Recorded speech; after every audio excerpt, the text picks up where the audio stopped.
সারা বিশ্বের মায়ের কোলের শিশু থেকে আবাল বৃদ্ধ বনিতা সবাইকে আমার নমস্কার এবং সালাম।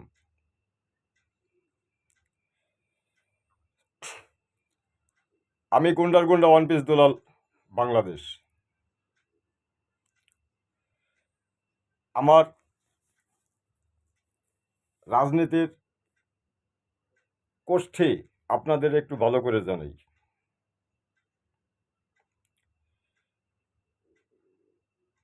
এই দেশের মানে বাংলাদেশের জ্ঞানী পণ্ডিত যারা, যাদের বলা হয় বুদ্ধিজীবী সমাজ, এই বুদ্ধিজীবী সমাজটার ভিতরেও বাস্তবতাটা বিশ্লেষণ করার ক্ষমতা কোনোটারই হয় নাই, আর এখনো হয় না। বাস্তবতার বিশ্লেষণ করা মানে কখন কি হয়েছে, কিভাবে হয়েছে, এর মানে সত্যটা উদ্ঘাটন করা মতো ব্যক্তি এ বাংলাদেশে কেউ নেই। একমাত্র আমি আছি। আমি আপনাদের শোনাই।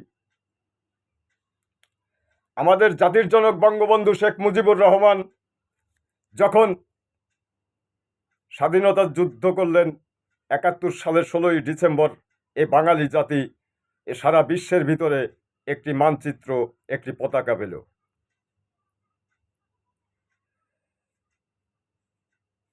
৭২ সাল যখন ৬ মাস যেতে পারেনি, ৭২ সালের ৬ মাস যেতে পারেনি, এর ভিতরেই বৈপ্লবিক সমাজতন্ত্র নামে কিছু প্রবক্তা এদেশে সমাজতন্ত্র কায়েম করার দিলেন। তারা গঠন করলেন কি? জাসদ, জাতীয় সমাজতান্ত্রিক দল। তারাই এদেশে নকশাল দেশ স্বাধীনের ৬ মাস যেতে না যেতেই জাসদ গঠন করল। আর এই জাসদের লোকজনই মেজর জলিল, কর্নেল তাহের সহ ওই যে দাদাভাই সব সহ সর্বহারা এবং নকশাল গঠন করে চুরি, ডাকাতি, ছিনতাই, রাহাজানি, খুনোখুনি শুরু করে দিল।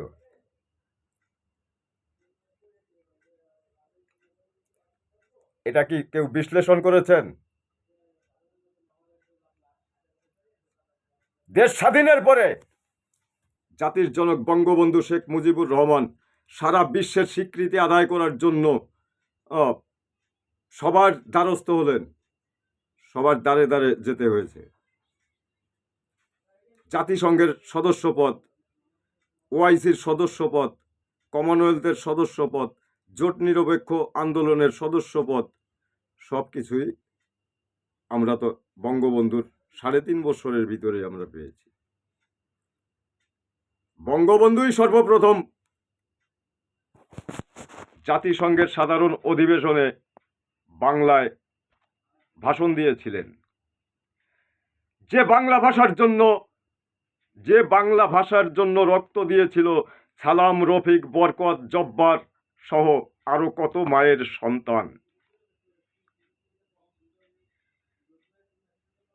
এই ভাষা রক্ষার জন্য। আর এই ভাষা, এদের রক্ত থেকেই স্বাধীনতার বীজ বপন হয়েছিল।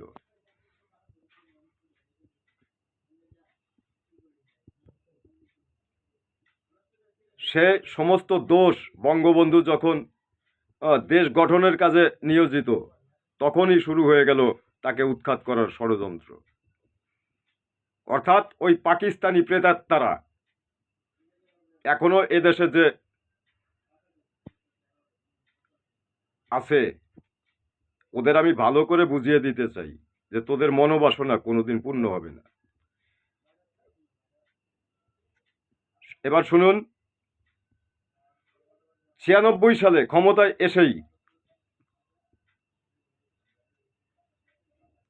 আমাদের জননেত্রী শেখ হাসিনা ক্ষমতায় ১৯৯৬ সালে ক্ষমতায় এসেই সর্বপ্রথম ঘোষণা করলো যে বিপ্লবী কমিউনিস্ট পার্টি নকশাল সর্বহারা যারা অস্ত্র জমা দেবে তাদের সুন্দর জীবনযাপনের জন্য তাদের চাকরি দেওয়া হবে। যারা অস্ত্র জমা দিয়েছিল তাদের আনসারে ভর্তি করা হয়েছে, এখনো তারা চাকরিতেই জড়িত আছে।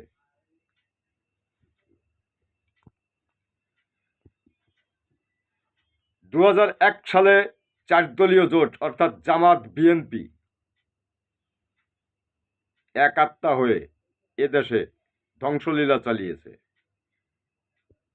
তৎকালে বাংলা ভাই, হুজি নামক আরো যে সংগঠনগুলি, এর ইতিহাস তখনকার কোন মিডিয়ায় প্রচারিত না হয়েছে, এমনকি বিশ্ব মিডিয়ায়।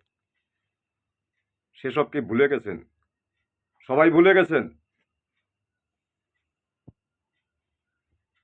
এই 2001 থেকে 6 সালের ভিতরেই এই বিএনপি সংবিধানে এমন আইন পাশ করলেন যাহা দ্বারা মানুষের সমস্ত গণতন্ত্র ধ্বংস করে দিলেন। অর্থাৎ যদি কোনো সদস্য নিজ দলের বিপক্ষে ভোট দেয় তাহলে তার সদস্যপদ বাতিল হয়ে যাবে। এই আইনটা বিএনপি জারি করেছে। 70 অনুচ্ছেদ যাকে বলে 70 অনুচ্ছেদ। গণতন্ত্র তো এখানেই কবর রচনা করা হয়েছে। একজন সংসদ সদস্য যদি আমেরিকা, ব্রিটেন বা ইউরোপের বিভিন্ন গণতান্ত্রিক দেশের, জাপান, কোরিয়া, আমাদের এশিয়ার ভিতরে অনেক গণতান্ত্রিক দেশ আছে, যেখানে সিঙ্গাপুর, মালয়েশিয়া, যেখানে সংসদ সদস্যরা নিজ দলের বিপক্ষেও ভোট দিতে পারে যদি তার পছন্দ না হয়। কোনো একটা ধারা বা কোনো একটা শব্দ যদি তার পছন্দ না হয়, সে ভোট নাও দিতে পারে, বিপক্ষেও দিতে পারে। তাদের তো সদস্যপদ যায় না। তাহলে গণতন্ত্র তো সংসদেই ধ্বংস করা হয়েছে। যেখানে জনগণের কথা বলার জন্য যাকে পাঠানো হলো, সেই যদি ওখানে তার নিজের মতামতটা তুলে ধরতে না পারে, তাহলে কি হলো? গণতন্ত্রের কবর রচনা হলো। এবার আসুন, এই 2001 থেকে 6 এর ভিতরে 2004 থেকে 5, 6, 7, 6 পর্যন্ত আমার কেরানীগঞ্জ বাংলাদেশ কমিউনিস্ট পার্টির ছাত্র সংগঠন, বাংলাদেশ ছাত্র ইউনিয়নের তৎকালীন কেন্দ্রীয় নেতারা আমার কেরানীগঞ্জে অনেক কলেজ পড়ুয়া ছেলেদের সাথে বিপ্লবী কমিউনিস্ট পার্টিতে, নিষিদ্ধ ঘোষিত বিপ্লবী কমিউনিস্ট পার্টিতে যোগ দেওয়ার জন্য তারা মিটিং করলো, গোপন মিটিং।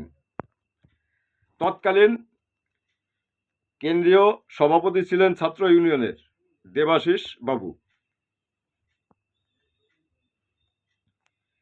আমি নিজেও, আমাকে তখন ডেকেছে আমাদের ওই ভাইয়েরাই,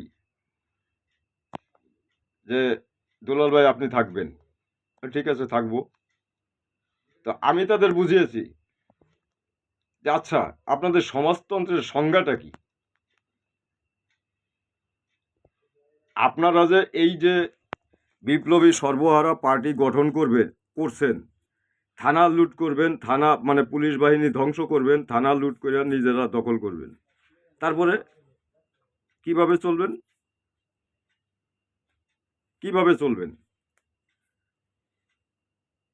আমি বললাম যে দেখেন, অস্ত্র দিয়ে কোনোদিন কোনো সমস্যার সমাধান হয় না, কলম দিয়েই সবকিছুর সমাধান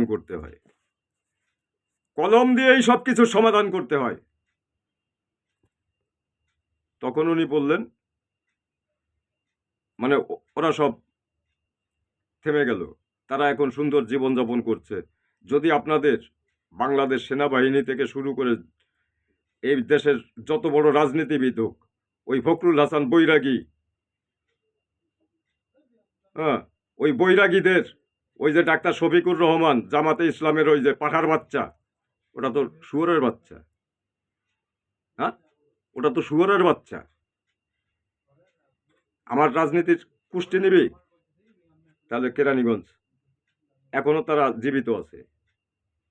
যে আমি তাদের বুঝিয়েছি কিনা তখনই, যে অস্ত্র দিয়ে কোনোদিন কোনো কিছু সমস্যার সমাধান হয় না, কলম দিয়ে করতে হয়, অর্থাৎ জ্ঞান আর মেধা দিয়ে।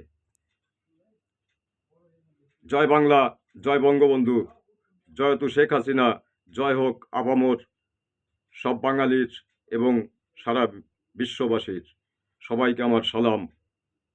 জয় বাংলা, জয় বঙ্গবন্ধু।